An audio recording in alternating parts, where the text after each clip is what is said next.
Hi everyone, I hope you're all keeping well. Welcome to Thursday's corrections for Master Your Maths. So let's go straight into it. Number one, you must round 4,590 to the nearest hundred.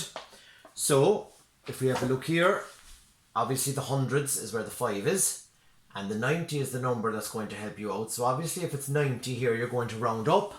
So that means you're going to round up to 4,600 for your answer.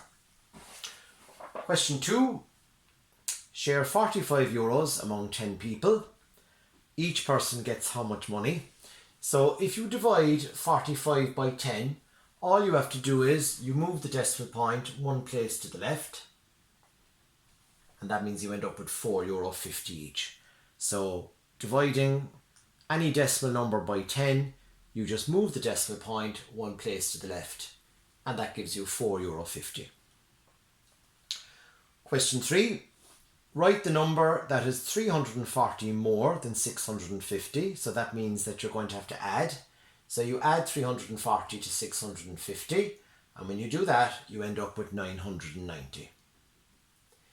Question 4. 2.51 minus 0.3.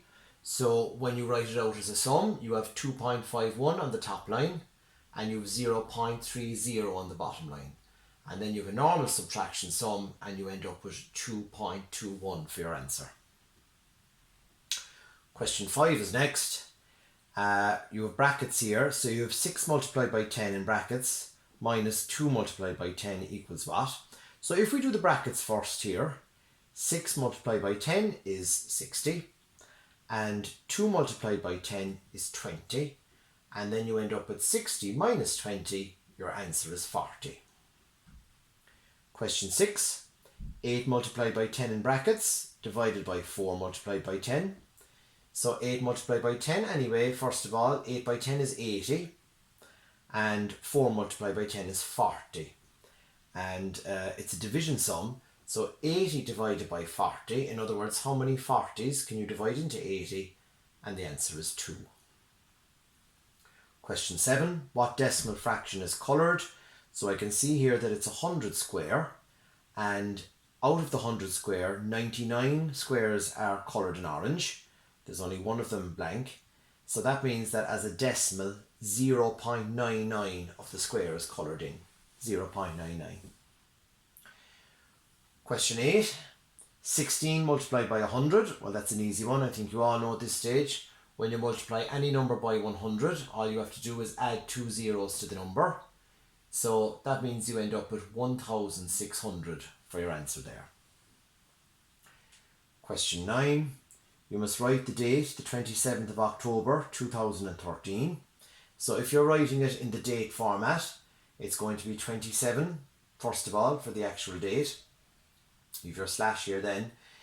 October is the 10th month in the year, so that means your month is going to be 10, and then 2013, if you're writing that in a short version for the year, it's simply 13. So you have 27/10/13. Question 10, this is the net of what shape?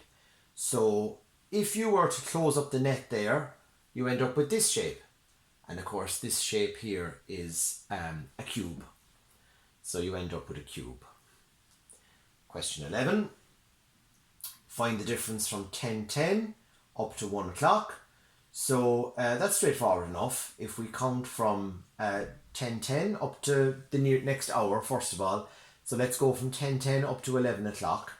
Well, 10:10 up as far as 11 o'clock, that would be 50 minutes.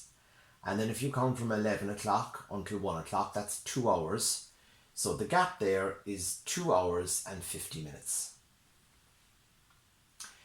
Number 12 is next. You must write the value of the 8 in the number 4.82, and you must write it as a fraction.